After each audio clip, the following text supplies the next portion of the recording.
अर्पिता जी, जब झूठ को आपको डिफेंड करना हो तब ये हाल होना स्वाभाविक है। सुधांशु जी एक अच्छे प्रवक्ता है, पर जो गोल्ड पोस्ट घुमा रहे हैं, मोबाइल पे जा रहे हैं, यहाँ पे जा रहे हैं, वहां पे जा रहे हैं, क्योंकि उनकी मजबूरी है। जब आपने जो आंकड़े दिखाए, जो सरकार के आंकड़े हैं, उसमें कहा गया है कि एवरेज जो बेरोजगारी दर है वो 10 साल में सबसे ज्यादा है, तो उसमें वो करेंगे क्या बेचारे, उनकी मजबूरी है। आंकड़ों को घुमाना तो पड़ेगा, डिबेट में आए तो झूठ तो बोलना पड़ेगा। मुद्दा यहाँ पे क्या है अर्पिता जी, देखिए कोई भी सरकार होती है, जब तक वो हकीकत का स्वीकार नहीं करेगी तब तक कोई भी मुसीबत का हल नहीं निकाल पाएगी। यहाँ पे ये ऐसी सरकार है कि 8 साल तक, आज तक अर्पिता जी एक भी मुझे बात बताइए कि सरकार ने स्वीकार किया हो कि उनकी विफलता।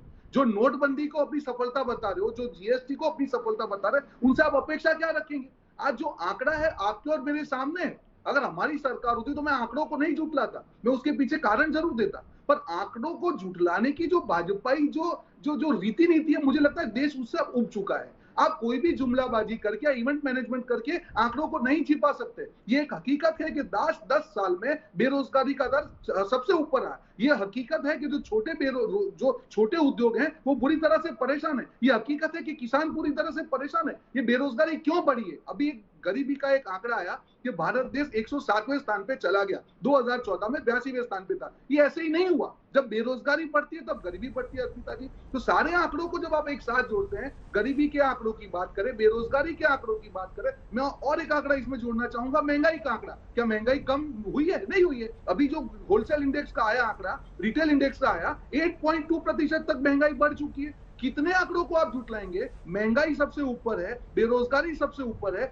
गरीबी सबसे ऊपर है, और फिर भी अगर आप देश के सामने झूठ बोल रहे हैं तो मुझे नहीं लगता है सुधांशु जी आपकी व्यक्तिगत जो विश्वसनीयता वो भी कम हो रही है। कभी तो स्वीकार कीजिए, ये तो गलत चीज है। कब तक आप देश के सामने झूठ बोलेंगे? आज पेट्रोल और डीजल की मैं बात करूंगा, त्योहार का टाइम है, सारे दर्शक मित्र आपकी डिबेट देख रहे होंगे। पेट्रोल क्रूड के प्राइस 8 महीने में सबसे निम्नतम पर। क्यों पेट्रोल और डीजल के भाव कम नहीं हो रहे? क्योंकि ये सरकार की जो लूटने की जो नीति है उनके ऊपर हावी हो चुकी है। अरे कम से कम त्योहार के टाइम पे तो आम आदमी को आप एक राहत दीजिए कि चलो पेट्रोल में 20 रुपए हम कम करें, पर नहीं करना है। आम आदमी को लूटना है, जीएसटी लगाना है हर छोटी चीज पे, पेट्रोल और डीजल पे ड्यूटी नहीं।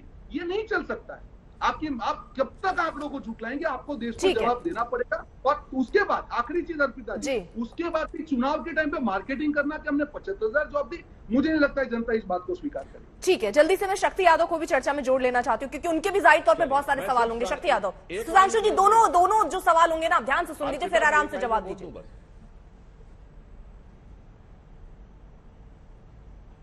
अर्पिता, ये सवाल बहुत ही मौजूद है और देश में लगातार इस बात को लेकर के चर्चा भी है और मांग भी है आवाम की कि रोजगार का जो दर जिस तरह से गिरा है और स्तर पिछले 10 वर्षों में, तो ये बात तो आपने बता ही दी।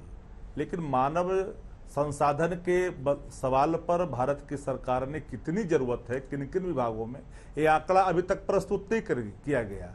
और यह भी सत्य है कि 100 आदमी में से 40 आदमी को आज काम है, 60 आदमी आज भी ऐसे ही है।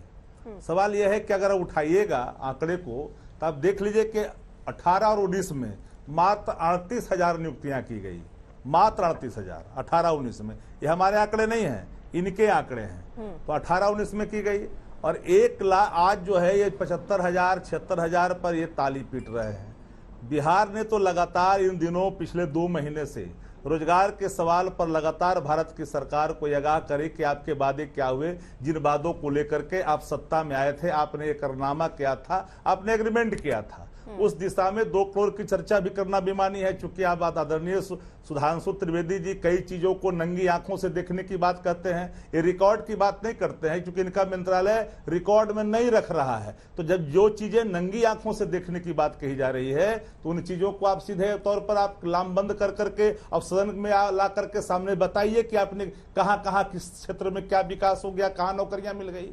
रहा सवाल कि आप पिछले दिनों 10 साल की चर्चा आप अगर करते हैं तो 10 सालों में देखिएगा, 10 साल की में उन्होंने कहा कि हम नौकरी देने का 10 लाख रखा है। अब इधर के दिनों में 19 के बाद हम आज पहुंचे हैं 22 में, कितना नौकरियां इन्होंने दी है?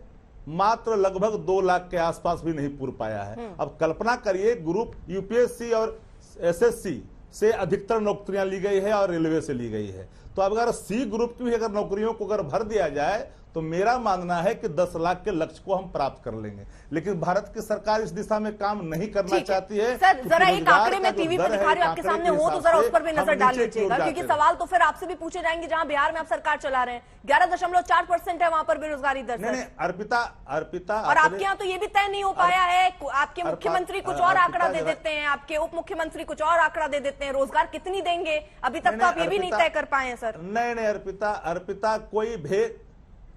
अर्पिता कोई ये वो नहीं चल रहा है। जो चल रहा है कलेक्टिव चल रहा है। और हमने कहा है, हमारी साफ तौर पर उप मुख्यमंत्री जी ने नीतीश जी के नेतृत्व में साफ कहा है कि हम छठ के बाद बम्पर बहालियों का सीधे तौर पर पिटारा खोलेंगे और बिहार में जो वादा है उन वादों को हर हाल में पूरा किया जाएगा। तो कितना आंकड़ा होगा ना सर उसमें? 10 लाख हमने तो तय है ना, मतलब 10 का आंकड़ा तय है ना सर। मेरे पास 3 वर्ष हैं। और बेरोजगारी दर पे सर 11.4% है बेरोजगारी दर। 10 लाख के जो हमने, अरे हम तो बता ही रहे हैं ना कि भारतीय जनता पार्टी ने जो खाई है, समय खाई है बिहार के बेरोजगारों का, तो निश्चित तौर पर उसको करने में टाइम तो लगेगा ही ना।